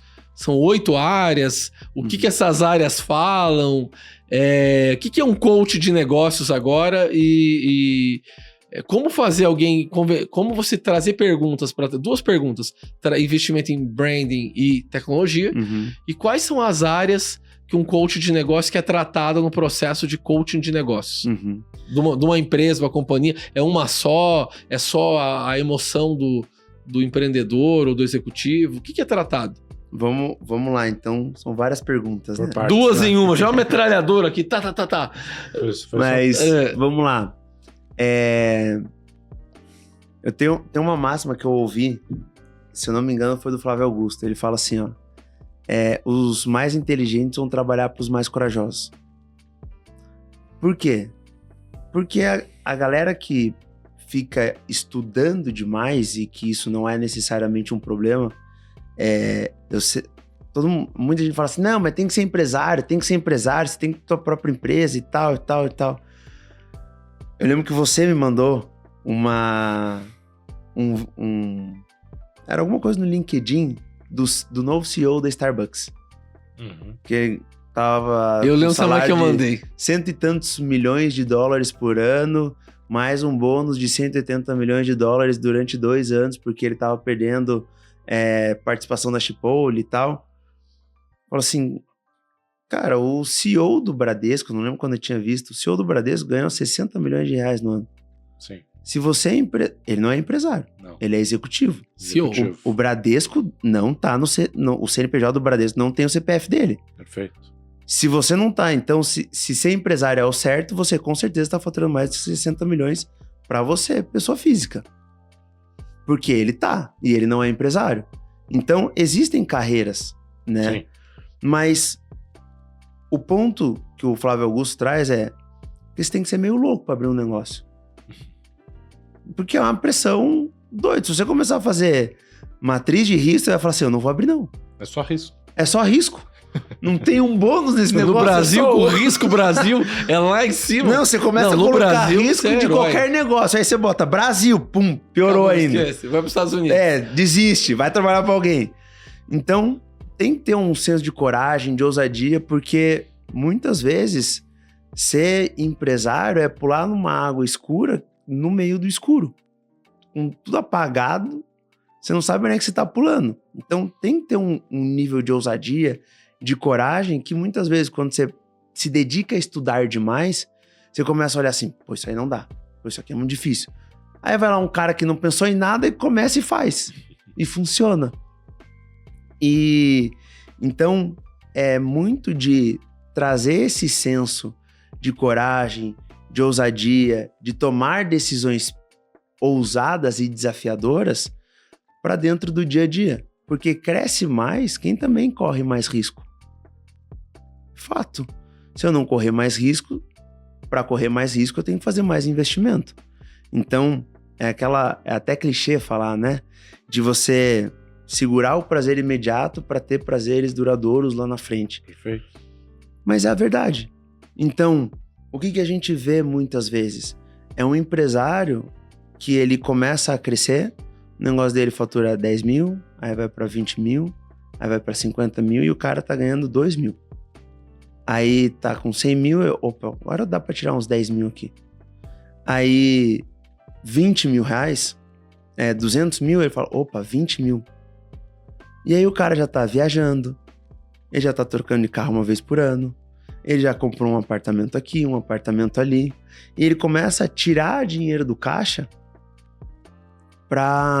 do fluxo de caixa dele, da provisão de caixa dele, para prazeres pessoais. Ele começa a ter uma vida que ele nunca teve. E aí, na hora de fazer o investimento que ele deveria fazer, ele não tem disposição financeira para fazer. Eu já vi muito isso acontecer. Só que uma barreira muito grande que eu vejo é que é muito bonito falar prazer imediato e prazer duradouro. Mas o que é o prazer imediato? Até onde a maior barreira de crescimento do empresário se chama orgulho. Essa é a maior barreira de crescimento. Eu conheço eu conheço, tem um amigo meu, que ele tem uma empresa que fatura algumas dezenas de milhões de reais por ano. E quando eu conversei com ele trabalha no ramo de franquias, ele tinha um número de franquias e eu falei assim, cara, deixa eu te fazer uma pergunta. Quantos colaboradores teus ganham mais do que você? Aí ele olhou assim nele, cara, pergunta estranha. Eu falei assim, não, é que se eu tô fazendo as contas certo, você ganha menos do que teus diretores. Daí ele falou, que todos. Todos os meus 5 diretores, diretor de operação, diretor de compras, diretor financeiro, logística, de marketing, ganham mais que eu. Não no final do mês, porque daí ele tinha a unidade dele, que dava um retorno bom pra ele, mas ele falou assim, cara, eu tenho um salário, um Prolabore, que é menor do que o deles, e eu só terei algo que empata com eles na divisão de lucro lá da frente, se tiver lucro. Mas isso eu tô falando de 3 anos atrás. Agora ele ganha muito mais do que eles. Mas por quê? Porque num determinado momento isso aconteceu. Ele pagou mais para outras pessoas. Ele fez investimentos na empresa dele que ele olhava e ele falava assim, cara, eu não tenho uma casa. Eu não tenho um carro. Eu ando de Polo e tô investindo 300 mil na minha empresa. E tá tudo bem andar de Polo. Até Tá. porque a Volkswagen é cliente da marca, então tá Não, tudo certo. Tá tudo bem. Hoje ele tem Que é o carro mais vendido no Brasil. Carro mais vendido do Brasil. carros Melhor. da Volkswagen melhor. Não, Mas- plataforma MQB. É, MQB. Mas ele tinha um carro popular fazendo investimentos dentro da empresa dele que eram 5, 6, 7 vezes mais caro do que o próprio Perfeito. carro dele. Ele fazia um investimento na empresa dele que ele podia comprar um apartamento para ele, mas ele morava de aluguel. Sim. Isso é Pra investir segurar no branding, na tecnologia, na expansão. na expansão, canais em de bons aquisição, colaboradores, produtos, em boas gente, pessoas, treinamento. porque é investimento. Lá na frente você vai colher. Sim. Só que o prazer imediato são 2 coisas. O prazer imediato acaba com o crescimento de muita empresa, porque aí o dono começa a viver coisas que ele nunca viveu. E o orgulho. O orgulho do quê? De não ser o melhor da mesa. De não ser a pessoa que está mais ganhando dinheiro na própria empresa. Porque quando ele começa a empresa, ele sabe tudo da empresa. Mas depois, quando ele não sabe?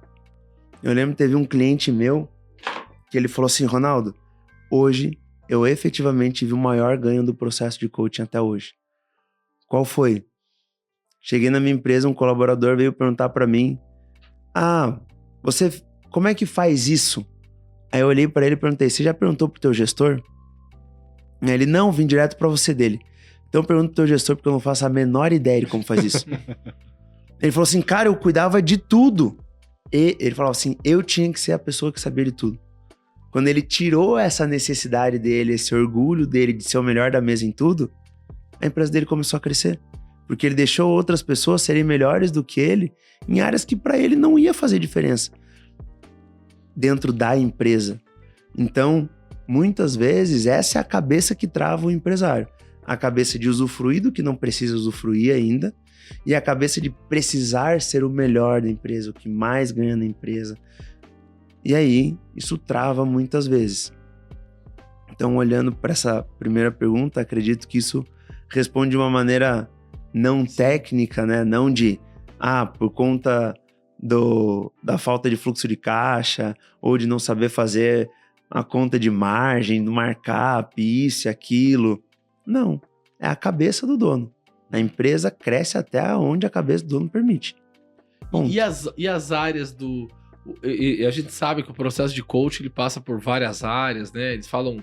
É muito divulgado aí a roda da vida. Daí cada casa de coach, cada escola, cada autor, cada origem vai fazendo as suas mudanças, customizações, né? A gente sabe tem... Cada Cada linha, né? Teoria, cada linha, né? vai ter... A Febracis é uma das casas, como tem outras. Sim. É uma das principais aí no mundo hoje, né? Orgulho do Brasil. Mas a gente vê que tem outras frentes, né? Outras linhas também. Mas qual é a que você tem atuado? Quais são as frentes? A roda da vida, mas a roda da vida empresarial no processo de coach de negócios.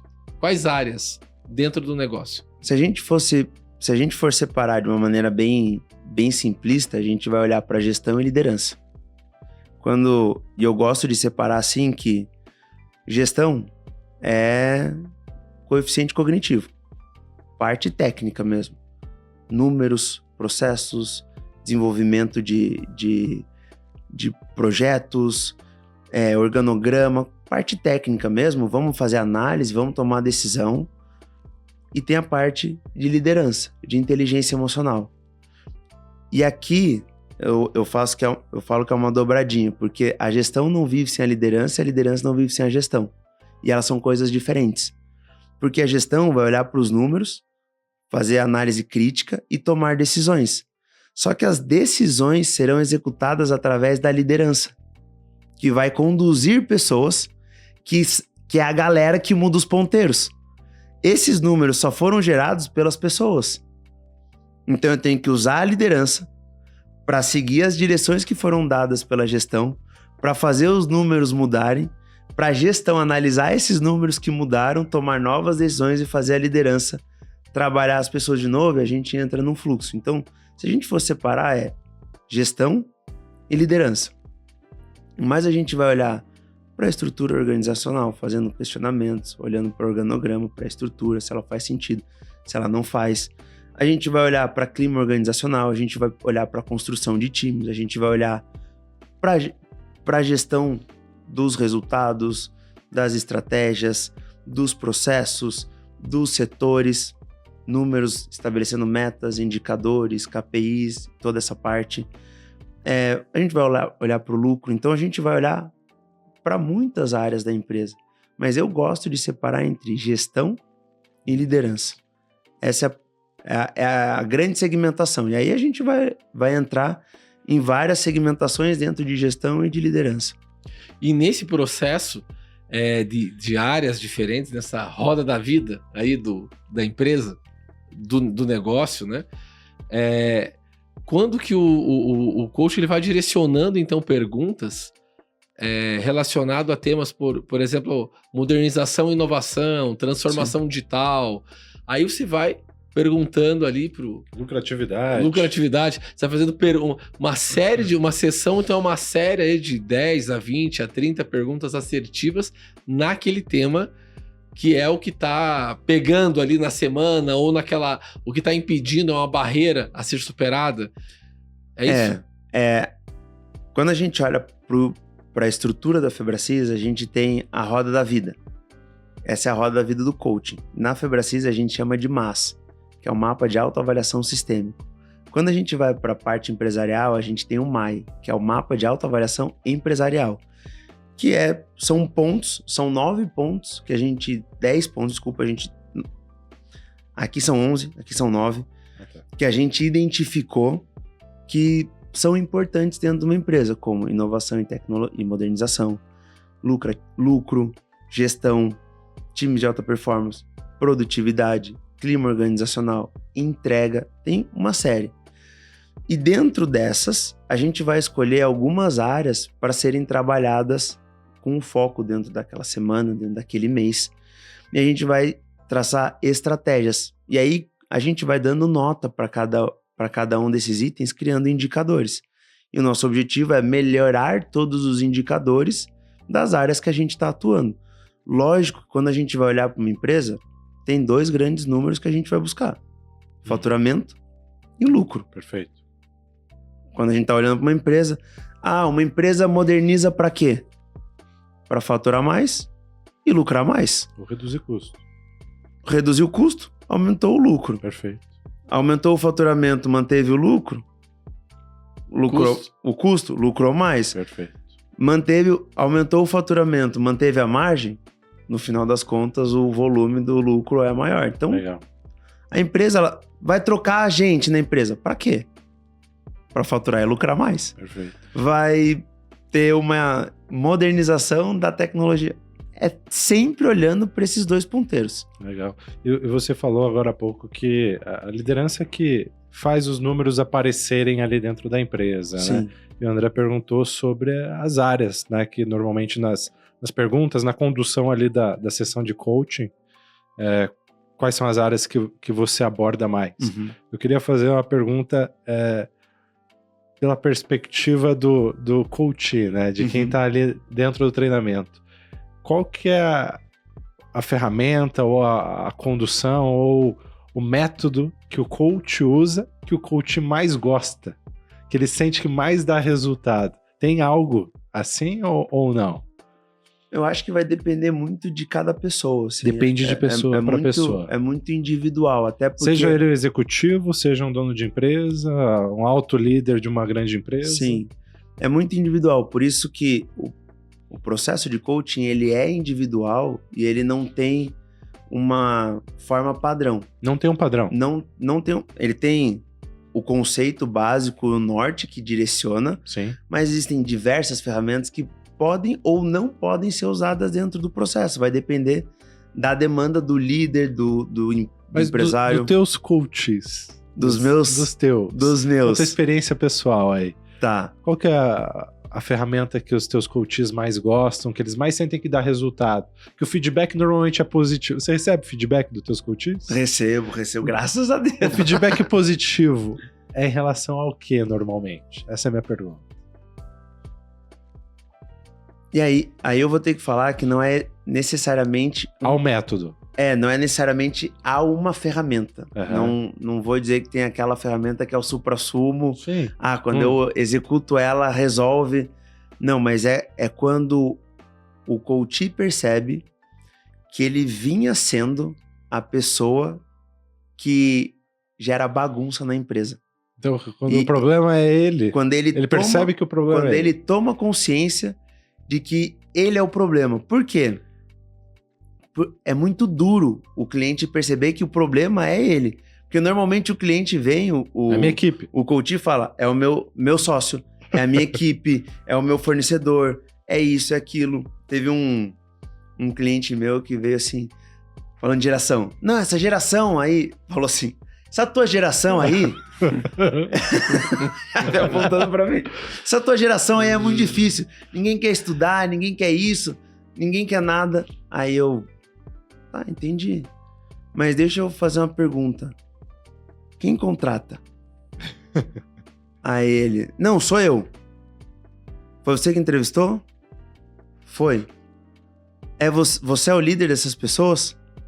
Sou. É você que acompanha eles? Sou. É você que cobra eles? Sou. Pô, mas você fez tudo errado? Aí ele olhou... Você contratou errado, treinou errado, ensinou errado, acompanhou errado e agora tá reclamando que a pessoa errada tá no lugar errado porque você colocou ali e o problema é ela? Aí quando o cliente percebe que... Ele gosta disso. O problema é ele descobre que ele não precisa mudar o mundo inteiro. Legal. Então tá fácil. É só ele mais mudar, fácil. Né? Por quê? Porque eu não preciso mudar meu colaborador, eu não preciso mudar o meu cliente, eu não preciso mudar o meu fornecedor, eu não preciso mudar o meu sócio, eu não preciso mudar o meu líder, eu não preciso mudar ninguém. Só eu. Às vezes precisa mudar tudo isso também, né? Mas às vezes não. A mudança vem a partir você, de mim. Porque é aquele negócio. Se eu sou um líder permissivo, eu tolero o intolerável. Uhum. Se eu paro de tolerar, eu demito as pessoas que têm que ser demitidas e contrato novas pessoas. Pronto, eu não preciso mudar ninguém de lugar. Só que eu não aceito mais. Esse é o... Quando cai essa ficha, assim, essa percepção de que, cara, sou eu e dá pra resolver, são dois momentos. O primeiro é, cara, sou eu e dá pra resolver. O segundo momento é quando o cliente percebe que dá pra ir mais longe. Uhum. Porque quando o cliente percebe que dá pra ir mais longe, chegar onde ele achava que era longe antes, se torna fácil. Legal. Se torna muito fácil. Porque uma coisa é você pensar assim, cara, eu tenho que correr 5 km amanhã. Não, mas 5 km é muita coisa. Mas quando você pensa que você tem que correr 20, 5 km parece pouco. Perfeito. Então quando ele percebe que ele pode ir mais longe do que ele estava imaginando, aquela meta inicial fica fácil. Pra mim, 2 km já parece bastante. André, eu tenho mais uma pergunta pro Ronaldo. Posso fazer aqui? Posso aproveitar o Ronaldo? Não, já faço. Não, mas o coach não era ele? Pois é. Não, mas ele é entrevistado hoje. Eu tô só fazendo. Por favor. Não são perguntas poderosas. Tô do outro lado. Nós somos os hosts. Hoje é a vingança. Hoje é o dia da vendetta. É isso aí. É vendetta, né? É vingança. Não, por favor. Dia da por vingança. favor. Legal, entendi. Então, quando a pessoa tem a percepção que ela efetivamente ela consegue resolver muito mais a parte interna dela e isso soluciona a maior parte dos problemas. É um momento que ela gosta muito da sessão de coaching, né? E quando que a pessoa odeia a sessão de coaching? Quando que ela não gosta da sessão de coaching? No mesmo momento. É engraçado, porque tem o cliente que fala assim, cara, sou só eu. E sai pulando. E tem aquele que olha e fala assim, cara, o problema sempre fui eu. E às vezes entra numa de lamentação mesmo. Mas o processo de coaching serve também para trazer aprendizado. Então, ok, entendi que você foi o problema da tua empresa até hoje. Mas se foi você o problema, o que precisa mudar para a empresa ter mais resultado? Aí, opa, volta. Mas uma das coisas que incomoda muito o cliente de coaching é quando ele percebe que o que ele achava que estava certo tá tudo errado. Olha e fala assim, cara, eu achei que eu tava levando a minha empresa super bem. E aí a gente faz uma ferramenta que é o nível de aderência à gestão. A gente vai olhando para cada área da empresa, fazendo perguntas e avaliando de 0 a 10. Qual é o nível de gestão da sua empresa? Só que qual que é o balizador do 10? O balizador do 10 é a meta dela. Então vamos pensar, hoje a tua empresa fatura 1 bilhão e a tua meta é faturar 5 bilhões? Ok, aqui tá o 10. Nota 2. Aqui tá o 10. Qual é o teu nível de gestão hoje, financeiro, comparado com a tua nota 10? Às vezes é 2, às vezes é 8. E tá tudo bem. Mas quando a pessoa olha e ela percebe o quão frágil tá a meta dela, olhando para a gestão dela, olhando para as decisões dela, olhando para a liderança dela, assim, cara, se eu chegasse lá, eu ia quebrar. Perfeito. Então é um momento que dá uma virada de chave bem interessante ali. Ame e odeie. Ame e odeie. E é um processo, eu entendo que a provocação, de uma maneira profissional, né, e assertiva, com metodologia, acho que ela é muito bem-vinda. Porque acho que várias pessoas têm viradas de chave, né? Uma palestra, é um livro, é um treinamento, é um MBA, é um almoço com um amigo, é uma carona, é algo qualificado e você acaba tendo um nível de consciência despertado. Mas quando você tem um processo, eu entendo assim, assertivo, onde você sabe que você vai ser submetido a perguntas em metas que você mesmo está levando e dores, assim, para ser questionado sobre aquilo de modo profundo, profissional, com conteúdo também, eu acho que muda um pouco o jogo. Muda um pouco o jogo porque primeiro você tem que ter muita coragem. Eu acho que para a pessoa se submeter a um processo de coach sério, né, correto, a pessoa tem que ter muita coragem. Acho que é a primeira coisa que eu percebo isso. Você tem que ter humildade.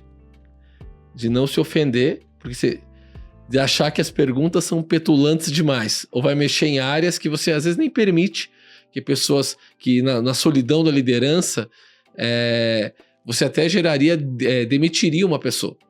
Poxa, por que tá me perguntando isso? Que petulância é essa? Ali não, você tá pagando para aquilo, para que aquela pergunta aconteça, né? Então você fala, poxa, não é a pessoa foi petulante de me perguntar isso, eu me coloquei nessa situação. Eu me coloquei nesta situação. Eu fui buscar essa metodologia e estou pagando para receber essa pergunta petulante. Então muda muito isso. E eu estou aqui, né? E é um processo, né, privado, não é exposto. O que acontece ali fica ali, né? O que Tem um acontece, código de ética, o que tem um código de ética ali, o que acontece lá em Las Vegas, né? Fica em Las Vegas, né? Ou vai ser decidido em Abu Você Dhabi. até vai comentar em casa com a esposa, família, amigos, até um sócio, um amigo, que vai te trazer a consciência, né? Mas acho que coragem e humildade, né? E ter a percepção que... Não que a resposta já estava em você, né? Mas e quando a resposta não tá na pessoa, Ronaldo, tem essa pergunta. Quando a resposta não está na pessoa, ela não tem uma resposta, trava. E ela entra em looping. Que deve, na tua experiência aí de muitos anos, foi caminhando, daí travou o sistema. Como é que é o software, meu? Acho que... Deu tela azul. Tela azul. Quando que dá tela azul? Ela foi respondendo, foi gerando nível de consciência, mas é uma pergunta assim tão assertiva, tão central, tão direcionada ao ponto que deveria chegar, que deu tela azul, deu bug no sistema, ele tentou dar Ctrl Alt Del, reiniciou a máquina e voltou o notebook e a pessoa tava voltou azul tela azul, e a pessoa começou a entrar em looping. Você já teve experiência de entender que você já viveu situações como essa nos teus processos? E pergunta fácil. Eu falei que era vendetta. Não, falei que era vendetta. Ele perguntou agora. Nunca vivi próximo. A vingança do pipoqueiro. Isso aí. Não, vamos lá. Tem a mais simples, que é quando a pessoa realmente ela não tem a resposta. Ok. Por exemplo, ok, como é que você vai fazer o teu plano de contingência financeira? Cara, não sei, eu nunca tinha pensado nisso. Ok, aí a pergunta é, como você faz para descobrir como?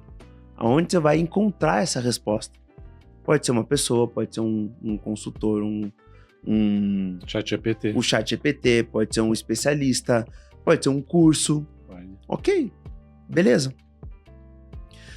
Mas também existem perguntas mais pessoais, de caráter mais pessoal, que dão uma travada. E elas exigem um momento, um processo reflexivo. Porque o processo de coaching não é para eu obrigar o meu cliente a ter todas as respostas de bate-pronto. É para eu confrontar as respostas dele com os objetivos dele e com as demandas que ele está me trazendo para ele se questionar realmente. E às vezes ele não vai ter e vai falar assim, cara, faço a menor ideia. Não tenho a menor ideia e trava. Ok, quando você tiver a resposta, me manda. Então não foi nenhuma nem duas vezes que o cliente às vezes me mandou uma mensagem logo depois da sessão.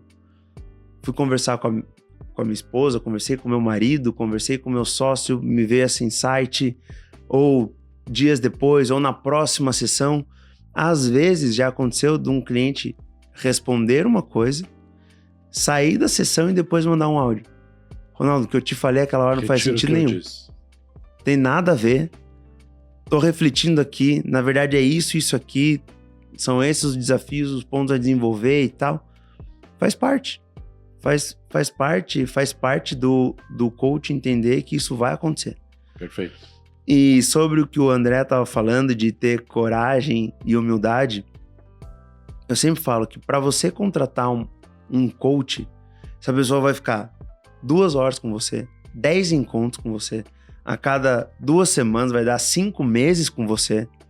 Você tem que confiar nessa pessoa. Você tem que ter um mínimo de conexão com ela para se expor. Porque, vamos lá, liderança é um lugar solitário. Definitivamente é. Principalmente quando você é o dono da empresa. Você não pode mostrar muita vulnerabilidade, você não tem muitas pessoas para fazer pergunta, não tem muitas pessoas para te ajudar, porque as pessoas não entendem teu negócio. Quem entende teu negócio normalmente tá abaixo de você e não pode perder a confiança em você. Tem uma série de justificativas. Perfeito. E você vai ter que se expor para essa pessoa que tá ali te ajudando. Porque se você não falar o que tá travando, não tem como te ajudar. Então tem que ter um nível de conexão, uma confiança na pessoa, ver que ela tem condição de te levar para onde você quer ir. Então é muito importante esse processo. Eu digo que não é terapia, mas você tem que levar em consideração como um terapeuta. Porque o terapeuta, você vai abrir um monte de coisa muito pessoal da tua vida. Pro coach, você vai abrir coisas, demandas, desafios, medos, receios, vergonhas, que você não vai conseguir muitas vezes abrir para muitas pessoas, ou nem pode, não dá, não tem como. Então tem que se conectar, tem que estar junto com a pessoa. E aí, como diz a Camila, coragem, verdade e humildade, né? Se expor e sem medo de realmente resolver as demandas.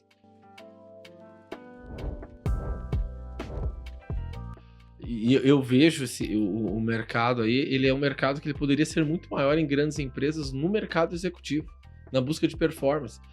Eu tenho visto ali, como líder, a cadeira não só o C-Level, que é os nomes aí mais gringos, né, para alta liderança, né, ou alta gestão, nomes mais sofisticados, né, mas eu vejo... Fora o CEO de empresa de uma pessoa só, né? Eu sou CEO da empresa. O cara foi pra Disney, descobriu que é CEO, né? Virou CEO da empresa. Que a empresa tem 2 meses e ele bota no Instagram, founder. O que eu vejo muito assim... Só que eu sou co-founder da McFin. Isso aí. E tá no LinkedIn. Eu vejo muito isso, essa questão de como grandes corporações, grandes empresas poderiam se valer muito mais do coach que busca performance. Na cadeira do seu quadro de diretoria, vice-presidentes, do presidente, porque assim, é muito, eu acho que é uma técnica, é um mecanismo, né, é um processo que ele poderia ser melhor explorado. Eu vejo assim como eu fiz as provocações aqui, né, Ronaldo? Parece que ele é um prêmio de consolação. Mas assim, qual é o espaço? O que você sente assim que esse mercado que ele precisa ser até aberto, né? Tem muitas empresas que contratam um coach, mas como é o coach numa grande empresa, no nível de diretoria, ajudando o diretor a virar vice-presidente, ou o diretor a virar presidente, ou o presidente a performar, que está com receio, sendo apertado, esmagado pelo conselho? Como você vê a grande empresa trazendo ali, não só por decisão do executivo da grande empresa, procurar essa contratação até na pessoa física, ou o executivo de RH, ou o conselho da grande empresa, se sentir confortável e falar, olha, parte da tua diretoria precisa de coach de negócios. Como você vê essa... E é um mercado que não amadureceu no Brasil. Até tem, mas não é tão difundido, né? Daí você tem aí a Febracis, que é uma das maiores organizações de coach do mundo, no Brasil, acho que líder na América Latina destacada, né? E tendo um espaço aí para crescer nas grandes empresas, né?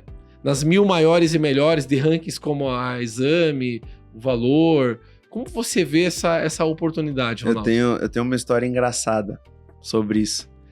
Em 2019, eu fui para os Estados Unidos e aí a gente tava na casa dos sogros de uma amiga minha, todos americanos, e aí a gente tava conversando lá e a mãe desse meu amigo perguntou o que eu fazia. Eu falei, sou coach e tal. Daí ela, nossa, como é que funciona? Eu tava conversando com ela, explicando.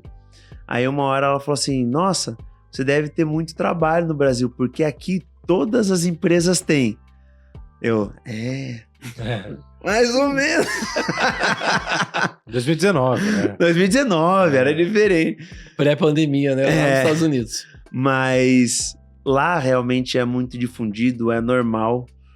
É comum e normal as empresas terem coaches, é até interessante. Você deu o exemplo do CEO da Google, que virou CEO da Alphabet, né? Sim. O próprio Tony Robbins foi coach do Bush, do Barack Obama, de grandes atletas, da Oprah.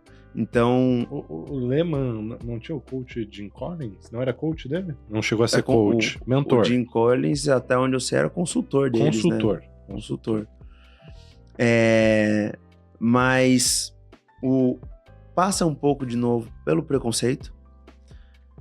Tem a NR1 agora, que ela, se eu não me engano, ela já entrou em vigor, então ela vai falar um pouco mais da saúde emocional dos colaboradores e tal, vai entrar um pouco mais nessa área, que vai ajudar nessa parte abrir o mercado para isso. Abrir um pouco mais o mercado. Né? Mas eu, no que eu vejo, assim, eu ainda acredito que o brasileiro, ele tá muito voltado para o desenvolvimento técnico. Então, pensar, precisa de mais um curso, precisa de mais um treinamento. Não, a gente, meu gestor aqui, ele tá com um problema na parte de liderança. Vamos dar um treinamento de liderança para ele, um MBA em liderança. E esquece que a demanda é mais emocional, ou não sabe que a demanda é mais emocional. E aí a gente tem um conflito de gerações que acaba acontecendo, porque, querendo ou não, o coaching é algo novo no mundo inteiro e principalmente no Brasil. Então tem um conflito de gerações, tem um preconceito de falar, é coach e tal, é o personagem que é coach, o ex-coach e tal. Mas eu acredito que as coisas estão mudando. Eu vejo um trabalho, assim, diretorias mudando, pessoas mais novas entrando, pessoas mais novas mudando, indo também para fora do país, para os Estados Unidos, para grandes centros empresariais, onde o coaching já é mais conhecido, mais difundido. E eu acredito que é um processo, assim, em médio prazo, eu acredito que essa mudança ela vai acontecer assim dentro do Brasil. Mas, para mim, ainda tem um pouquinho do preconceito e um pouquinho dessa mística do currículo. Se fala muito do currículo, né? Tem que melhorar teu currículo, melhorar teu currículo, melhorar teu currículo. E aí você pega grandes currículos que não performam. A gente tem uma máxima assim, né? Se só currículo fosse suficiente, todo PhD era milionário. E você colocou ali da tua carreira ali, que era o leão de jogador ali, que você teve que uma lesão, abandonar, e você viveu, acho que até a categoria de júnior, de time de futebol, o leão de treino, né? E a pessoa era o leão de treino e tava ali na questão do joguinho, né? Era leão de treino e o gatinho no jogo. Então a gente vive às vezes essa construção. Ele é o leão do LinkedIn, currículo, experiências, postagens, e na experiência, e às vezes o emocional do executivo da grande empresa, ele acaba não conseguindo performar por essas questões aí. O que você deixaria de dica aí para os vice-presidentes de RH e membros de conselhos de administração a respeito da carreira do coach? Tem um coach. arroba Ronaldo.Mendes. Opa! Então, bom, queria agradecer a vinda do Ronaldo. Gente, a gente não vai nem falar a hora que está sendo gravado esse podcast aqui do Corujão, né? O meu relógio está no meio do treinamento. Não vamos falar. Então, agradecer, Ronaldo, a tua presença. Obrigado, amigo. Fica aqui. Haverão novos convites. Calma que eu não me vinguei ainda do massacre de perguntas que eu sofri. Acho que tem que ser em doses aqui, né? Com certeza. Tem doses medicinais. Doses medicinais, né? Acho que tem muito tema pra gente explorar, né? Acho que só um podcast...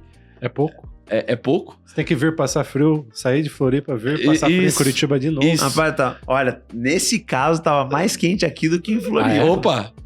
E, gente, eu queria agradecer por mais um episódio do canal McFin Cash, onde está o dinheiro. A gente entende que conseguiu contribuir um pouco aí com vocês. Abraço e até a próxima. Obrigado, Ronaldo. Abraço, pessoal. Até a próxima. Até a próxima. Tchau, gente. Um abraço.